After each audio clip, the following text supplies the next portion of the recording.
Welcome to the AmTrust Title Stoller Report webinar series. Stephen Napolitano, Senior Executive Vice President. The topic of today's discussion is money and banking and real estate financing and C&I financing. What can we expect in the future today and the future of the year? My guests today include Dan Harris, who is the New York Regional President for Ocean First, Kevin Cummings, who's the Chairman and CEO of Investors Bancorp and Investors Bank, Frank Korsakwinski, Senior Executive Vice President, Chief Real Estate Lending for Flushing Bank, and last but not least, Blair Ryder, who is the New York City Regional President for M&T Bank. So here we are at the end of June. How do you think the market is today as compared to the blight that we had in March and April? Are we seeing sun come out, even though it's a beautiful sunny day today? Michael, Kevin Cummings.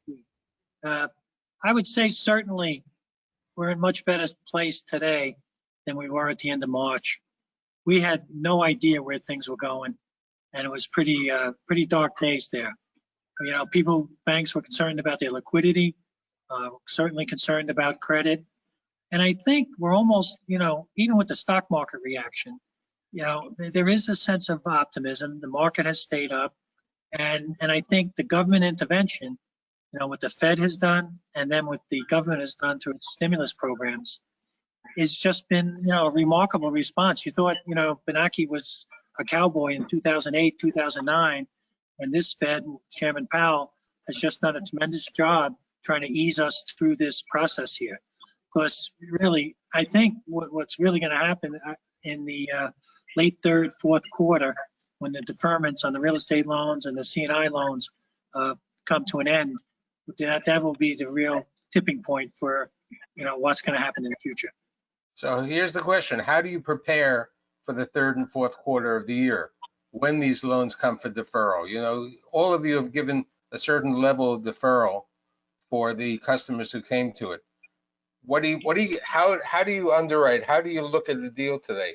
If somebody came to you, there was the question of, I'll give you 3 months. What do you do now? 3 months are already gone, okay? For people you gave them 3 months in March, that's June. What do you say now, Frank, when somebody comes to you and says, I have a mixed-use apartment building, I have some retail over there, I need some deferral. What are you going to do for them? Well, initially, we haven't changed the lending criteria much at all. We're really focusing on what's occurred between, let's say, January of 2020 and June of 2020. We know that for the most part, March was a good month, probably the last good month that landlords have had. We're asking property owners to give us a clear view of what's occurring in your operation, just to ensure that collections have stabilized. Many loans don't require 100% collection level in order to sustain the debt that are recommended for the particular properties. So we're really zooming in on what's happening over the last 60 days. Did you have a tough April followed by a weak May? Is June looking better, or are you continuing to slide? For those that we've granted relief going back to March, we've already had a review process in place asking borrowers to share with us, if you don't have your operating account with Flushing, the operating account statements from your bank to show us what's occurred. Clearly we're seeing better signs in May and June than we saw in April. April was a particularly hard hit month. The multifamily definitely stabilized. There's common talk out there, depending on who you speak to, is rent collections have probably gotten back to a 75% collection level. I believe that probably fairly accurate, assuming that you're talking about affordable rents. I'm not quite sure. We don't have a significant exposure to free market rents, but those particular projects have done very well. And in terms of mixed use, still need to be very careful. In New York, we come back too far in the recovery cycle, so we're just seeing all the auxiliary stores opening up. There's still challenges for restaurants and personal services. So we're just going to probably look very heavily at the type of tenant and the revenue stream being generated from that commercial tenant. So here's the question of, I don't want to say kicking the ball down the runway, but, kicking it up for 3 months, 6 months from now. How do you project, look, certain of the tenants, especially Dan, you bought Country Bank a couple of months ago. You have a large portfolio of retail over there, and many of them are bars or restaurants. How do you look at the future? We'll go into stage 3, we'll go into stage 4, but how do you look at how far can we change? How long can we defer the loans, the interest and principal? Dan? Sure. As soon as this happened in March, we reached out to all the customers that we reached out to everyone, actually, the largest customers, everyone we thought that might be affected, and immediately engaged them into discussion. The bar and restaurants, particularly here in New York, the Country Bank portfolio, most of those people own their buildings, so that's a big benefit. But to the extent they were closed, we immediately entered into deferment discussions and debt relief discussions with them for 3 months. The good news is in all of this, the regulators and the accountants gave the banks some leeway to do things you couldn't normally do up to 6 months, so that we had some flexibility. So to the extent we gave someone 3 months, right now that time is coming to an end. We're reaching out to all of them as we speak again. What are your plans? What do you anticipate? If they need more relief, we give them more relief. It's a case-by-case analysis. For investor CRE, that's a little different. Multifamily office, that type of property, we want to see the really want to talk to them what's happening, and it's a case by case. Maybe you go interest only for a couple of months, maybe you go full deferral. It's really case by case. The vast majority of our commercial real estate book is not on deferral, but those that are affected, we're there for them, and we're giving them what they need to get back on their feet. So here's a question. A lot of owners have said to me that they were giving their money later on and, giving the deferral, but they wanted the money to be paid when the PPP. Have you been repaid some of your interest because of the PPP under the rules of the 60-40, the 40% that could be paid to pay your interest down or other things? Kevin? Well, certainly, I wouldn't say as much in the real estate space, but certainly in the hospitality and the restaurant space. I mean, when we're looking at their liquidity, looking at their last month's financials, when it reflects the PPP money, we certainly want to make sure we get that money and it's used to keep, if it's interest only or P&I payment, they use that for the proper reasons and they don't just, piss it away, shall I say. So we are very much managing and monitoring how they use their PPP money, especially on some of these restaurant loans. And we don't have a lot, but the ones that we have, we're watching very closely. What about the C&I, Blair, because both you and Kevin are more involved, in the C&I.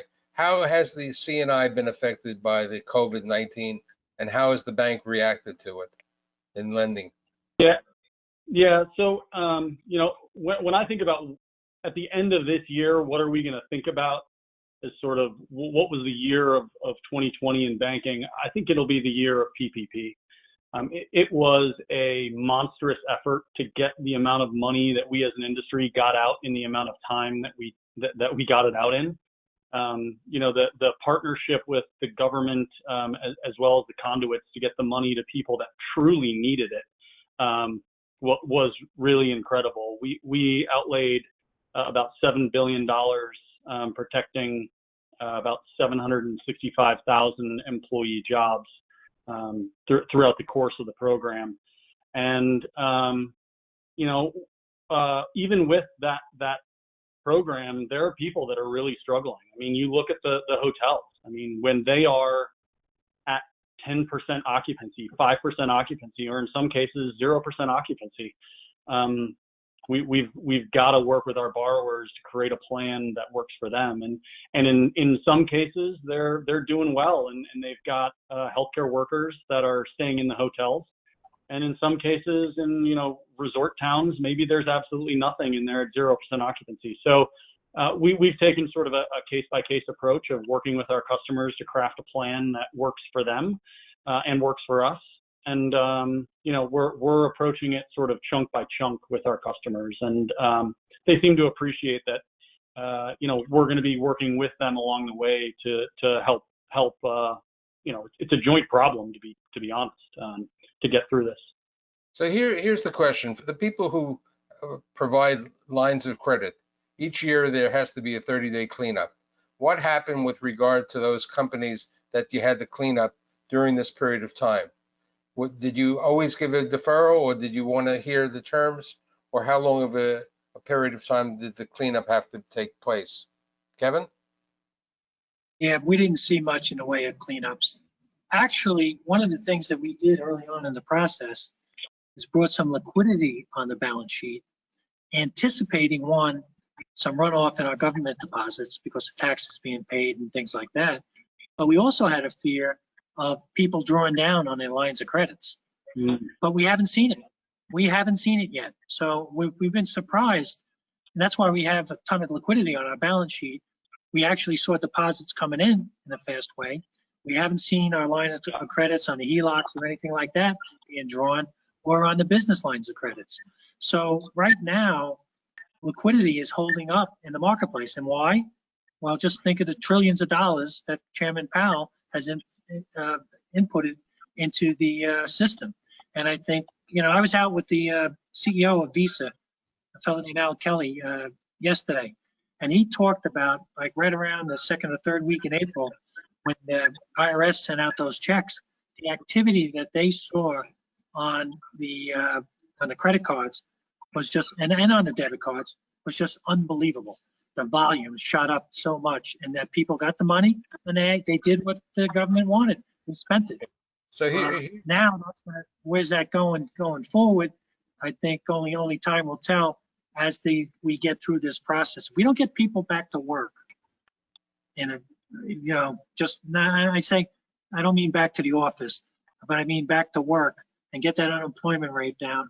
It's 10% unemployment is 10% unemployment. It's going to get ugly before it gets better. So here's a question with regard to all of you were involved with the PPP. Now you have two other programs. I know Blair, M&T was involved with a small loan program for New York State companies, small businesses over there. Where do you see this new Main Street lending program? And can someone explain what the Main Street lending program is to the other listeners on the webinar? Kevin or Blair? Yeah, so the programs are all very different. And, to the listeners, I'd recommend that they work with some of their attorney friends or counsel to make sure that they or their banker, to make sure that they fully understand the different programs, because they are very different. Main Street, for example, has some relatively rigid requirements, both from a reporting perspective as well as distributions and a number of other things. There's the SBA 7A program, which again is another governmental program, but it's very different. PPP was different, again, it was very different. So these are really nuanced programs, and they're all, again, very different. So folks should really spend some time to actually research some of these. There's a number of webinars that are going on with accounting firms and banks and law firms to educate folks. So that there are really options. And then, of course, there's just traditional bank financing as well. And depending on the situation that the company is in, a different program might be better for them. How do you see? Yeah, Mike, I think the Main Street program is more of a loan program. It's not a trying to correct a tough credit situation. So I think there's a little more credit analysis in the Main Street program. And I think if you're a troubled credit pre-COVID, that's not where you want to be. That's not your space. Whereas the PPP program was a grant, and it was really to help someone that might have been either in having some difficulties or on that edge, like your special mention loans. A special mention loan isn't a Main Street, viable candidate. Okay, speaking of loans, there was an article recently about condo inventory loans, for unsold condos. Any thoughts about that, Frank or Kevin or Dan? So we've recently looked at a few packages. Our safety net, so to say, is to look at them as a fallout to a rental. Obviously, if they're not selling, something needs to be done. So we would analyze the project to see if the owner had a plan to sell a number or a series of units. We would use that as an exit strategy to reduce the loan balance, but we would also require that they generate a certain level of cash flow, so to ensure that they have the debt service moving forward. We haven't closed any this year, but my guess is we'll likely see more of them as the year goes on. We, in the past at Flushing, has had a number of successful runs at condo inventory, even going back to the early 90s. The key is the leverage, how much you have in there, and for the collateral that you're liquidating, to ensure that you're getting the pay down fast enough so that you're not left with a lump at the end when a loan matures. So, generally speaking, it's housing stock. It's, very good stock. It's not always Manhattan. There's quite a bit going on all around the boroughs. We've seen a few of them up in Westchester County. It's certainly something we will be looking at, but we'll definitely be very conservative with the leverage level. Kevin? I had an old-time developer tell me once, condos are the first to fail in a recession and the last to come back. I would say in the last, 2010, 11, we did a couple of loans, one that we get mentioned in the paper once in a while with on Park Avenue. But for the most part, actually we have one in workout. That's a pre-COVID loan. So we're not really looking to make new loans in that space right now because of the uncertainty. Well, okay, since you brought up the topic of new loans, let's talk about what you're looking to do in today's market, okay? We have different asset class. We have the multifamily, we have the mixed-use multifamily with retail, we have the hospitality, we have retail, we have the industrial, we have office. Where's in today's market, because we're 3 months past COVID, the beginning of COVID, and we're planning for the future, and we want to have earnings for the number, where do you see, where are you going to concentrate or penetrate the market today? Blair? So, in this moment, we're focusing on our customers. So the people that we have been doing business with for a number of years through cycles. And I'm not sure we're diving in or diving out of any particular asset class. We're going to conservatively bank our existing customers that we've seen through cycles. So I guess that's my my sort of high level on the sort of real estate side. On the C&I side, there are opportunities today to bank really good companies that need support, and sometimes that support is, it could be a company that manufactures PPE and they're building up inventory because they need to get it out to hospitals. And so there are opportunities on the C&I side for banking really good companies that are actually growing in this market. So there's some opportunities on that front. Healthcare obviously is one that's going to have a growth engine behind it, even though there's going to be some stresses related to it. But yeah, on the real estate side, we're going to be sticking to our customers, really focusing on them. Kevin? Yeah, we've seen selected opportunities, and amazingly so in the not-for-profit space on the C&I side, where mainly government-funded programs. One was a not-for-profit with operations in the UK, Canada, and the US, and they're real opportunities because they're mainly sourced out of government programs. So with the larger banks looking at them, they've been kind of increasing the rates and different things, making a customer relationship a little bit more difficult.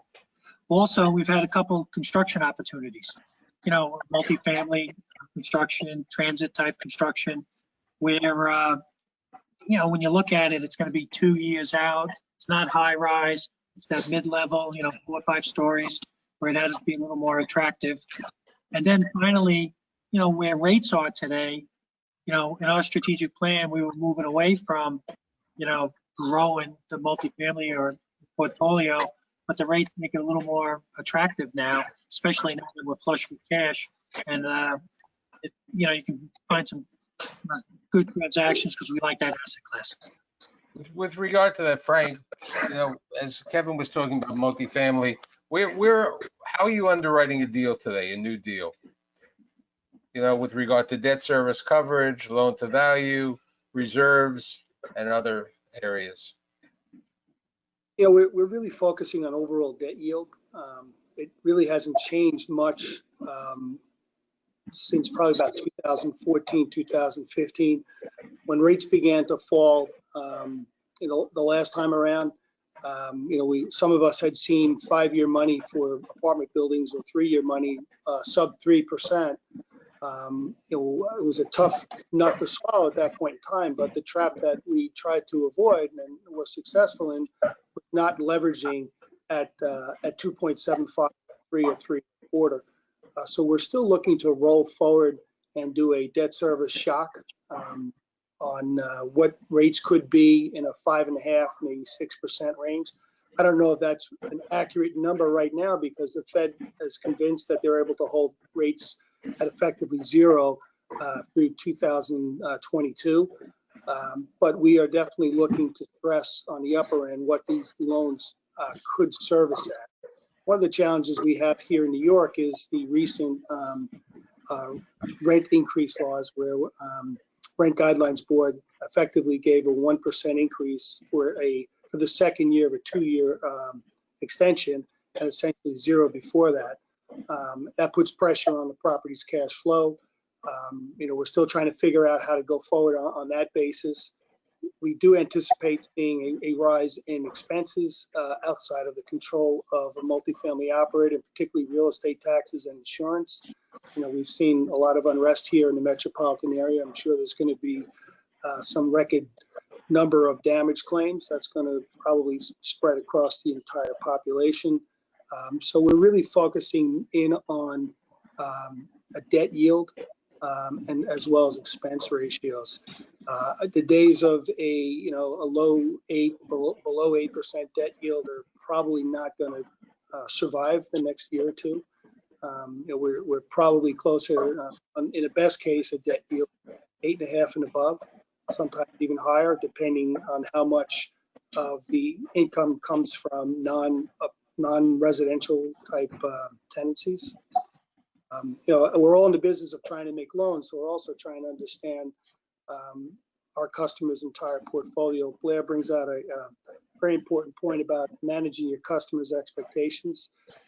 Flushing's been, in this multifamily business since the early 1990s. We've built a very strong customer base, and we really want to be able to help focus on our customer needs to help to get them through the next 2 or 3 years to see what happens.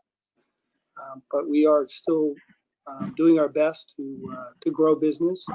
Not seeing the demand that I think we'd like to see, but I'm fairly certain a good number of developers, operators are really focused on their immediate situation, which is stabilizing cash flow. Many of the loans done in the area are to 5 years with 5-year renewables. So I think everybody's got some.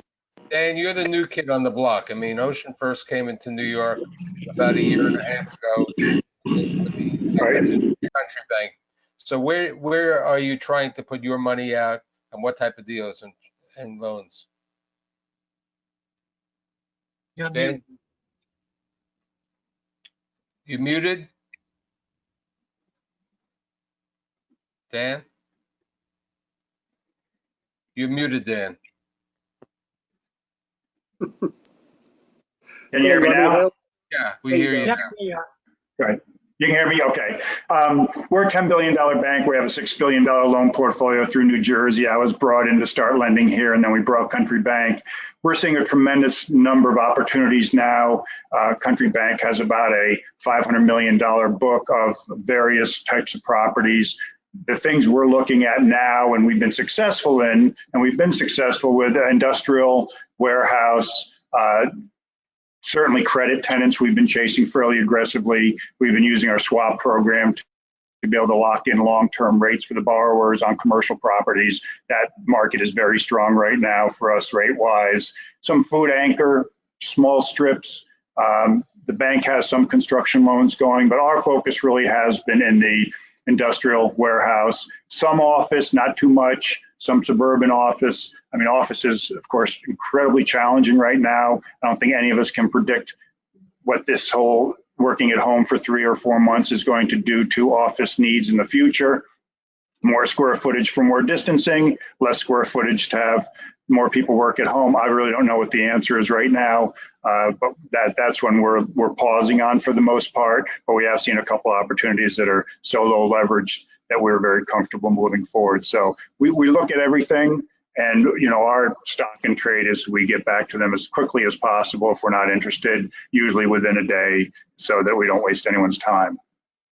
Kevin, since you're in the suburban office right now, how's your thoughts on the suburban office market, with the ideas that people may want to stay closer to the home, and also with the fact that a number of the suburban offices in New Jersey and in Westchester, which were closed, became residential apartments?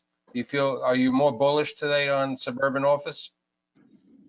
Well, it could be an opportunity for suburban office. I think we have 25% of our workforce back into the office. And the biggest pushback we got was in Brooklyn and New York with the mass transportation. So I think because people and people, going up the elevators, the high rises and things like that. So I think the office buildings in suburbia, there is anecdotally, I've been speaking with a number of developers that have had office complexes in the city calling them about working in Garden City and in suburban New Jersey. So the brokers have never been busier out in this point of view in recent years. So I think it will, in the short term, I think like Dan said, in the short term, I think it'll be a reaction over the next 12 to 18 months that people will want to come out of the city, be in the more suburban complexes, not have to deal with the elevators going up in the high rise, not having to deal with the buses, the mass transportation, the trains and the subways. But I think longer term, I would never, like Warren Buffett said, don't bet against America. I wouldn't bet against New York City. You look back to 2008, 2009, how the city came back, the multifamily came back. You look at post 9/11, downtown New York, it came back rather quickly, and it's just so dynamic a city. This metropolitan area, it's in a class by itself, and I would never bet against it.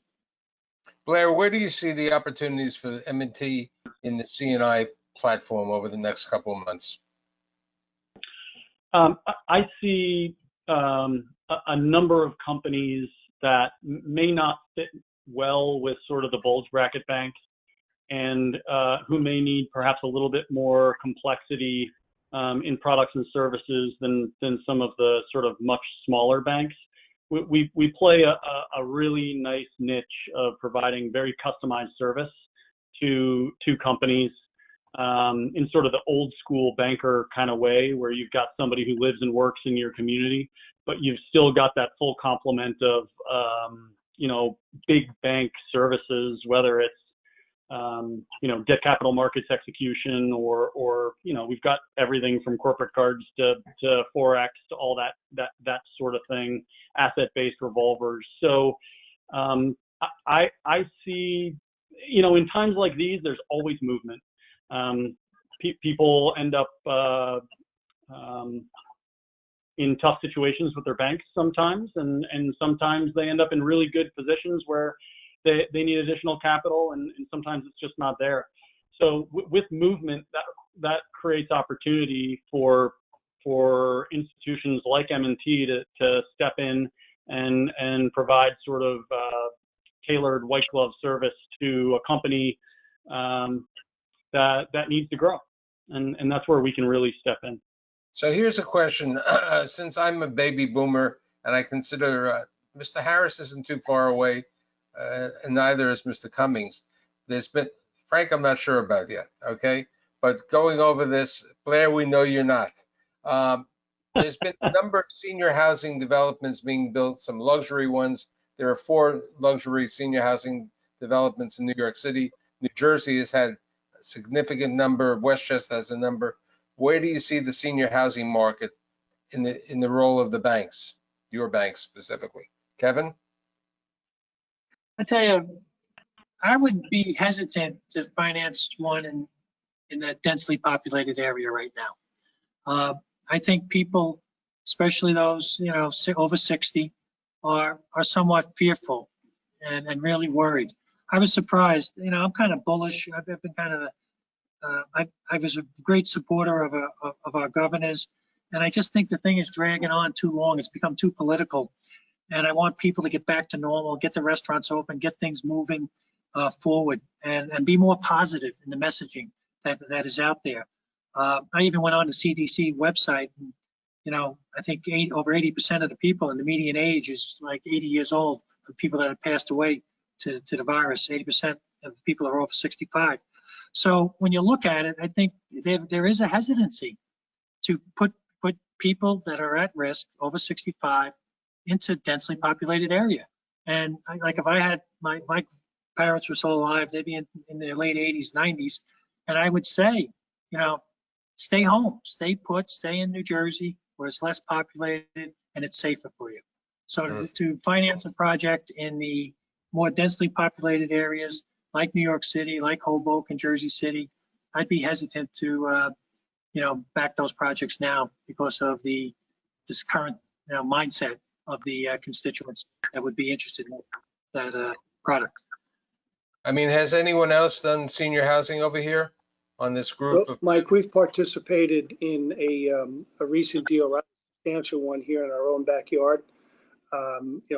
Living on Long Island, particularly in Nassau County, for the past 30 years, I can see that it's a multi-generational environment, and meaning the parents don't want to leave.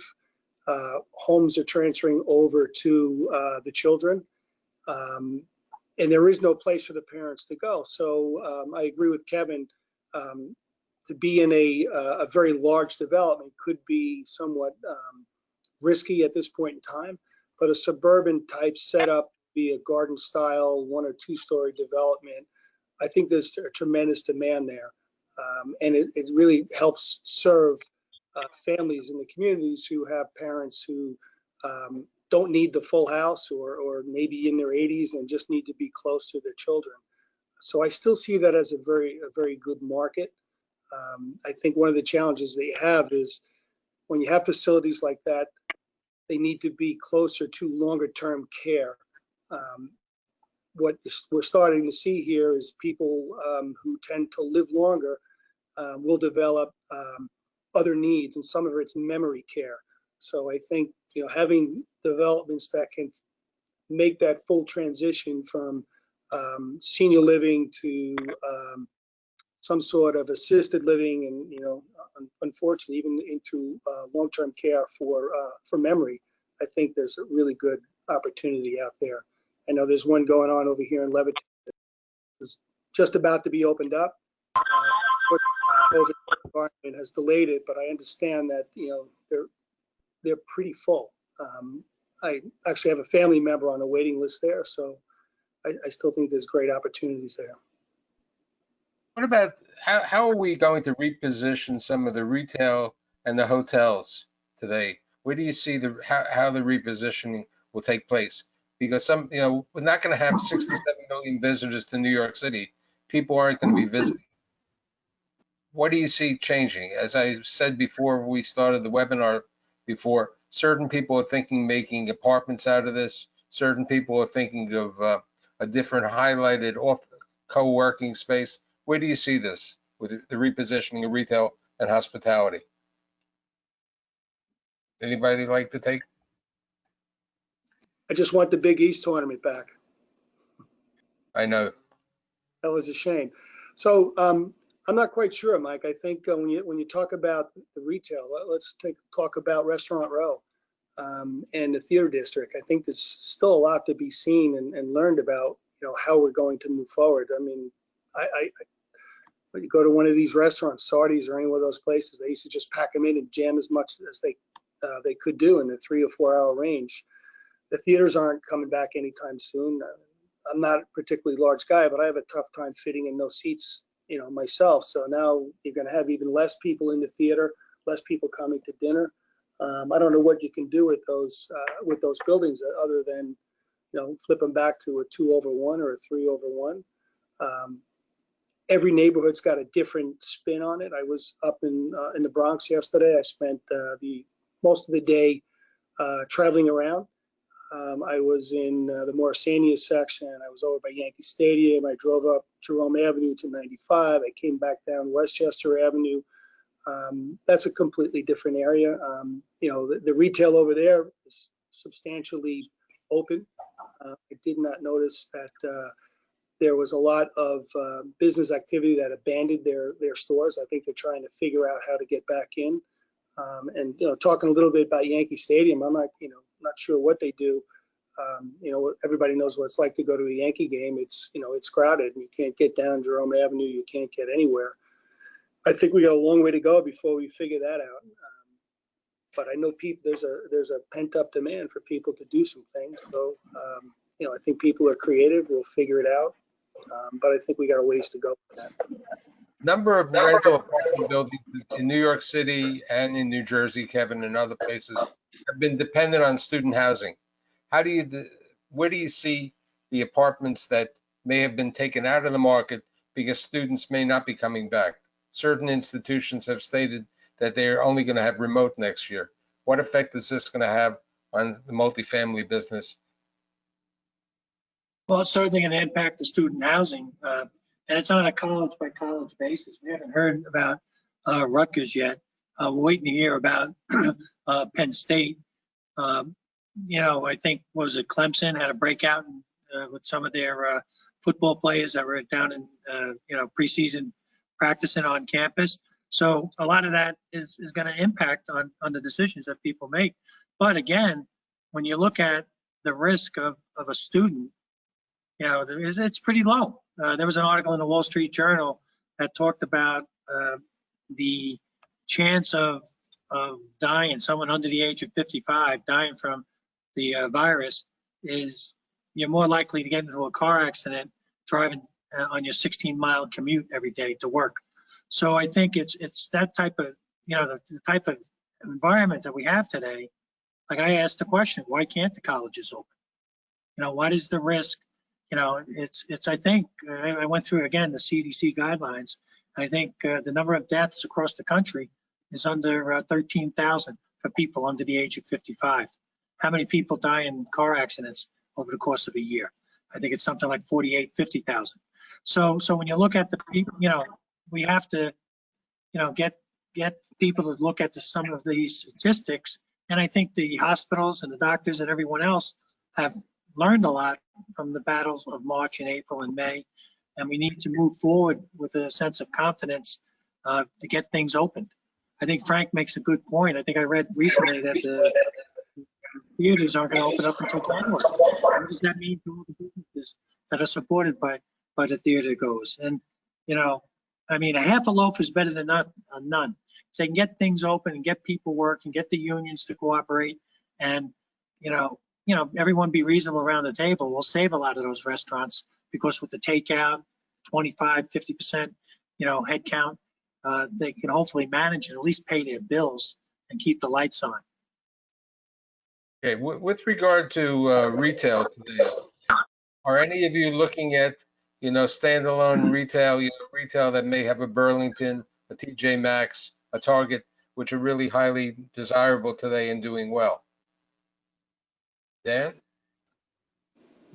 We've looked at a number of those. We've executed on some of those. It's case by case. It's, you do a lot of work on the major tenant or tenants, and that's worked out very well for us. Just to point back on the student loans, I just found out yesterday Michigan is going back, and what a lot of the schools are doing an abbreviated session where you show up in late August, September, and you don't leave till Thanksgiving. You don't come back till after Christmas to minimize people visiting and coming back. That being said, to the extent there is student housing in that area. It in many cases is preferable to dorm housing because you have your own place. There's 2 or 3 people sharing bathrooms and things like that. So student housing, to the extent the school reopens, could actually be an advantage. Back to your original question, we like the credit tenant space a lot. A lot of banks are on pause right now with new business, understandably. So to the extent you're still out there and active like we are getting looks at things that we might not otherwise have. And, we're certainly willing to do that type of a loan. All of you have been, over the last couple of years, have been involved with a participation of loans with other banks. Do you see in this age of COVID more participation or more club deals, as they said, as opposed to people doing it themselves? Frank, Kevin? I know. I think it's a little slow right now, Mike. We do have an appetite for, participating with other lenders. I know we've worked with Kevin in the past and we've worked with M&T in the past. We're just not seeing the supply, but I think that's probably a product of everybody just minding the store right now. But we would certainly welcome the opportunity. I mean, credit's a good credit, and we do have some excess liquidity on our balance sheet that we'd like to put to work. Getting back to your credit tenant scenario, we recently did a chain of pharmacies, credit tenant, probably just closed it first week in March. So, I was a little bit concerned at first, but at the end of the day, it ended up being a very good transaction. It was a nice sized portfolio for a few people. But we actually have found that many local operators that are essential businesses that did not compete with the internet actually have performed fairly well through this COVID-19 environment. And really their ability to continue to pay rent has probably been better than some of the brand names that you may have read about that have had difficulties with timely payment of rents to landlords. So, we would certainly look at essential businesses on a national chain basis, but we're still very comfortable with what's going on locally. Look at there are a lot of good little pizza shops around that survive, small strip centers that have stores, whether there's a 7-Eleven or something in there. There's just a little harder to find those at this point. But we do believe that the communities that we serve are going to be as vibrant as they were.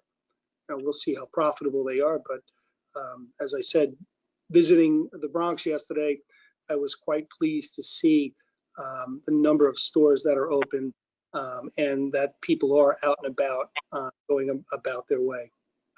Earlier this year, before COVID came as the number one topic, the topic of interest was the co-working, the WeWork type of thing.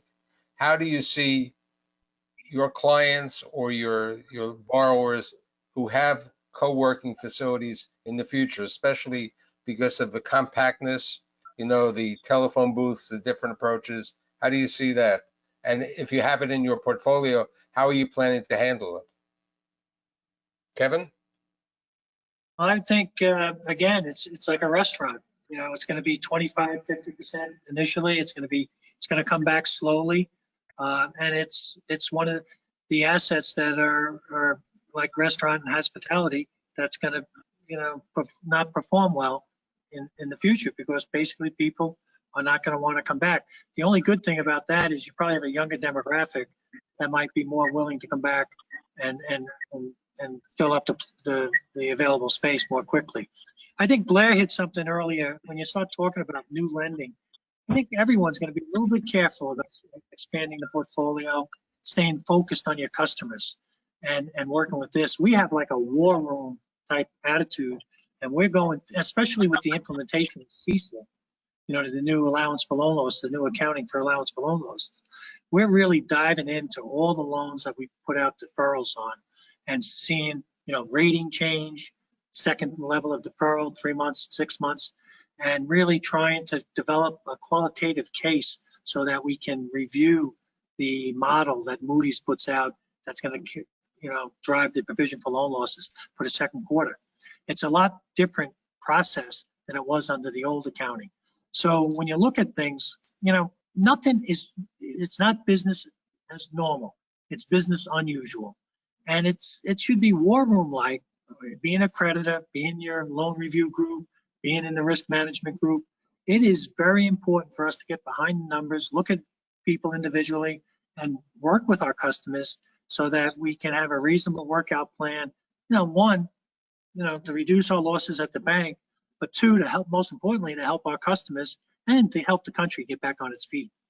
It is unprecedented where we are today, Mike, and it's going to get, like I said earlier, late third quarter, fourth quarter, that's where the rubber's going to meet in the road. We're in this la-la land right now, and I'm telling people, gear up, and it's going to be some rough seas ahead of us. So I think in summation, everybody's lending under a very cautious optimism, okay? But they have to be careful because of the 3 to 6 months, that's what's going to happen. And we don't know what's going to happen. As I always said on some of my other webinars and my shows, I started a show right after 9/11. Okay, everybody said Lower Manhattan would never return. Lower Manhattan returned. 2008, 2009, everybody was worried there's a return. The question is how long it's going to be to return. And I think what Blair and Kevin and all of you have said is know your borrower, maintain a good relationship. We're interested in meeting some new borrowers, but they better meet the quality test, the testing over there. And I think you guys, we know that all the banks over here, Dan Harris of Ocean First, Kevin Cummings from Investors Bank, Frank Korzakwinski of Flushing, and Blair Ryder of M&T are in lending. And I'd like to thank you today. This is Mike Stoller for the Stoller Report and for Stephen Napolitano, Senior Executive Vice President of AmTrust Title. See you soon. Thank you. Bye. Thank you.